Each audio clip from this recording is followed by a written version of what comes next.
Allez, c'est parti pour la deuxième partie de la visite de Tallulah. Oh, continue. On te présente l'extérieur. Hop, donc notre Tallulah, notre petit Toyota HD100 avec sa tente de toit. Bon, stop, il faut qu'on t'explique. Ça va pas là. On a fait une vidéo dans le vent et on s'est rendu compte après en regardant les vidéos que on n'entendait pas grand chose. C'était pas possible. Mais on avait un rythme sympa. Du coup on s'est dit faut refaire. Et on a refait ça le lendemain de soirée. Voilà. On était à la ramasse complet. Dans le montage on va mettre un peu des deux. Un peu du tournage dans le vent. Un peu du tournage du lendemain de soirée. Donc il faut nous excuser si on a une tête un petit peu fatiguée, qu'on parle un tout petit peu... tu vas comprendre de quoi on te parle. Allez, on continue.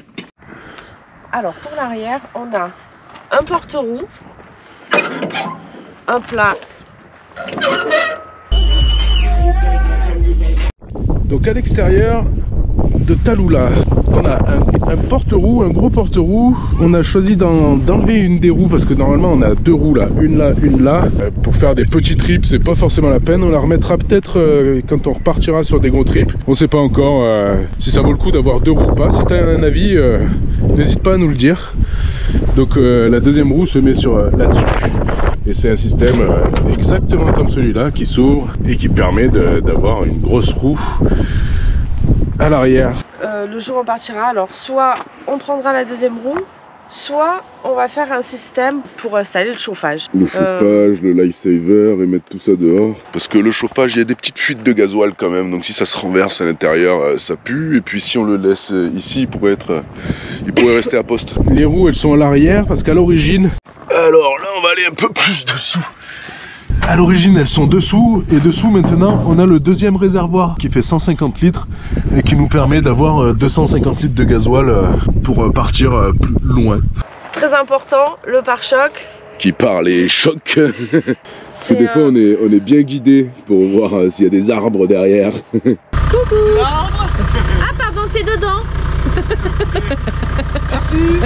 On a aussi notre petite échelle, deux petites marches supplémentaires. Ce qui nous a été utile parce que selon les endroits où tu passes... Oh punaise, oh punaise, bah, c'est bien d'avoir une vision de derrière. Ou pour traverser les rivières ou quoi, enfin, ça a été pratique. On l'a utilisé, les enfants ils aiment bien. On les laisse. Donc là on arrive sur le côté, donc en haut on a notre table Décathlon qu'on a mis ici. Ça y est, on a mis les glissières et du coup il y a plus de sangles foireuses là qui tenaient la table sur les barres de toit. En bas dans les protections, donc on a cette grosse slide bar là qui permet de, si on tape dans un caillou, d'éviter de taper sur le bas de caisse et de déformer les portes et tout ça. Ça protège bien le côté de la voiture. Et là on a rajouté ça pour les enfants, pour pas qu'ils glissent, que ça soit plus facile pour eux. On passe dessous par ici. Là on a toutes les protections de moteur, de boîte. C'est une grosse tôle en alu là qui vient protéger tout ça. Là-bas on voit que hop, ça a déjà servi. Sur l'arrière on a des protections aussi ici qui viennent protéger un peu de toutes les projections et tout sur les amortisseurs et tout ça. Et ces protections là, on est un peu dans les indispensables du 4x4 quoi. Pour partir, ça permet de protéger un peu tous les organes sensibles du 4x4. Allez, on va passer devant maintenant. Le snorkel qui est là, qui nous permet en théorie de passer une rivière à peu près jusque par là. Alors le jour où on a de l'eau là, il y en a une qui crie un peu je pense, et pas que une, peut-être que moi aussi, mais voilà, ça permet, c'est un peu le tuba de la voiture quoi. On aspire pas mal de petites feuilles et de petites branches. Donc on hésite à mettre une tête cyclonique. Et quand on passe devant, on arrive au pare-choc avant qui permet de parer les chocs. C'est quand même ce qui fait la gueule de Tallulah. Il est assez... il paraît assez agressif. Nous on est fan de notre pare-choc. Et surtout ça permet d'insérer le treuil qui est là, avec son bout en spectra là, qui permet de ne pas avoir un câble super lourd et qui est du coup, ça c'est super solide, avec le débrayage qu'on trouve ici. Et la manette qui nous a sauvé déjà, qui nous a déjà sauvé, heureusement qu'on l'avait. La télécommande et la télécommande qui se branche ici. Elle vient se brancher ici. On enlève ça, on la branche, on appuie sur sortir ou rentrer et on sort du trou. Là, on a nos deux feux longue portée. Là, ici, on a l'antenne de la VHF qui est sur un gros pad aimanté là, qui tient super bien et ça s'est jamais décroché. C'est vachement pratique parce qu'on peut le mettre là, mais on peut le mettre ailleurs. Si ça passe pas, on peut le déplacer. Et en fait, la hauteur de l'antenne fait à peu près un petit peu plus que la hauteur de tout le 4x4 avec la tente quand c'est plié pour rouler. Donc on sait que si l'antenne passe, ça passe. Alors après les pneus là, et les roues, c'est des pneus tout terrain, des mud terrain. On est sur des Nitto Trail Grapper. C'est des pneus en 295. Pneus en 285/75 R16. Donc une petite jante et un gros pneu qui vient autour. Hop, on joue beaucoup avec la pression des pneus. Dès qu'on est sur une piste, on descend un peu en dessous de 2 bars. Si on est dans le sable, on a appris qu'il fallait descendre encore plus. On a appris en se plantant bien comme il faut. Et sur les pistes en général, on se met entre 1,8 et 2 bars. Avant de remonter sur la route, on remonte à 3 bars et quelques. Et maintenant, on va passer à la tente. Alors maintenant, on passe. On a choisi une tente de toit parce que on a déjà testé la tente au sol et c'est franchement galère. Donc les critères de la tente de toit, c'était rapidité, qu'on puisse fermer avec toutes les affaires, donc les duvets. Et le plus important, c'est qu'on rentre quand même tous les 4. Donc on a opté pour la Skycamp. En plus de ça, il y a la super déco. Et ensuite, on a rajouté l'électricité. On a fait un petit trou et on a mis notre fameuse lumière rouge. Notre fameuse lumière rouge. Sexy. On nous a souvent demandé, c'est collé. Mais la lumière rouge, par contre, c'est très utile parce que du coup, tu vois très bien et ça t'éblouit pas.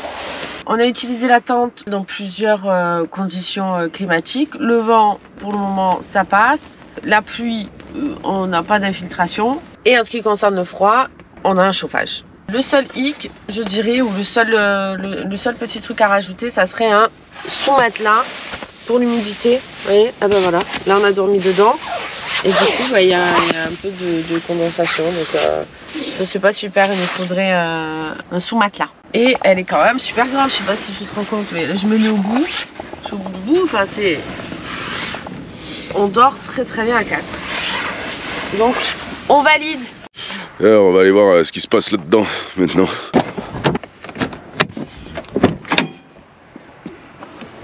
Et le fameux moteur de chez Toyota, là, le fameux 4 litres 2, 6 cylindres en ligne, réputé incassable, on peut le dire. Hein. Celui-là, il a 200 000 km, certains diront qu'il est encore en rodage. Donc dans ce moteur, nous, on n'est pas mécano, on n'y connaît pas grand-chose, mais ce qu'on fait le plus régulièrement possible, c'est vérifier les niveaux d'huile, de la boîte, du moteur, les niveaux de frein.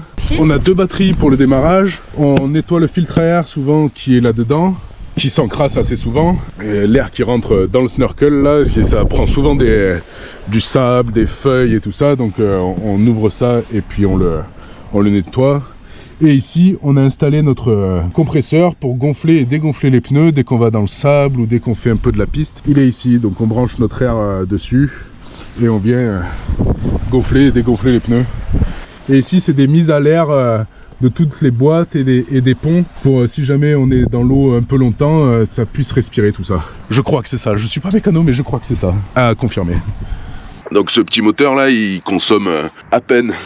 On consomme, on est sur autoroute à 100 km/h, on consomme 13 litres à peu près d'essence. Quand on a fait tout notre tour d'Espagne là, on était sur 19 litres au 100 en moyenne. Donc ça consomme quand même pas mal. Après on fait pas énormément de kilomètres par jour non plus, donc au final c'est pas un budget de dingue pour faire ce qu'on fait. Et voilà, on a fini le tour du 4x4 extérieur. Je pense qu'on a parlé de tout. Si on a oublié des choses, n'hésite pas à t'abonner sur cette chaîne. On te montrera tout ça dans les prochaines vidéos. Merci à ceux qui nous ont posé des questions sur Instagram. J'espère qu'on y a aussi répondu. Et à bientôt. La prochaine, on va essayer de se faire un bivouac en Camargue. À bientôt. Ciao, ciao. You're the father, motherfucker,